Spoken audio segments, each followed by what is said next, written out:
വെടിക്കെട്ട് നിയന്ത്രണം നീക്കാൻ പാറമേക്കാവ് തിരുവമ്പാടി ദേവസ്വങ്ങൾ ഹൈക്കോടതിയെ സമീപിച്ചു. കേന്ദ്ര സർക്കാർ പുറത്തിറക്കിയ ഗസറ്റിലെ വിജ്ഞാപനം റദ്ദാക്കണമെന്നാണ് ആവശ്യം. തിരുവമ്പാടി പാറമേക്കാവ് വേല വെടിക്കെട്ടിന് അനുമതി നിഷേധിച്ചിരുന്നു.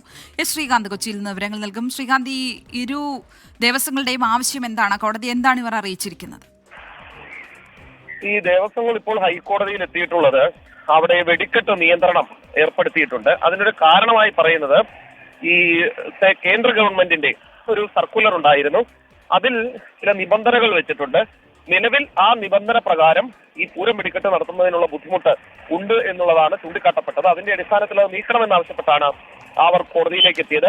പാറമേക്കാവ് തിരുവമ്പാടി ദേവസ്വങ്ങളാണ് കോടതിയെ സമീപിച്ചിട്ടുള്ളത്. കേന്ദ്ര സർക്കാർ പുറത്തിറക്കിയ ഗസറ്റിലെ വിജ്ഞാപനം റദ്ദാക്കണം എന്നുള്ളതാണ് ആവശ്യം. തിരുവമ്പാടി പാറമേക്കാവ് വേല വെടിക്കെട്ട് അനുമതി കഴിഞ്ഞ ദിവസം നിഷേധിച്ചിരുന്നു. അതിന് കാരണം ഈ സർക്കുലറാണ് ചൂണ്ടിക്കാണിച്ചത്. അത് റദ്ദാക്കി പൂരം വെടിക്കെട്ട് നടത്താൻ അനുവദിക്കണം. ഇതാണ് ആവശ്യം. അത് കോടതിയാണ് ഇനി പരിഗണിക്കേണ്ടത്. ശരി ശ്രീകാന്ത്.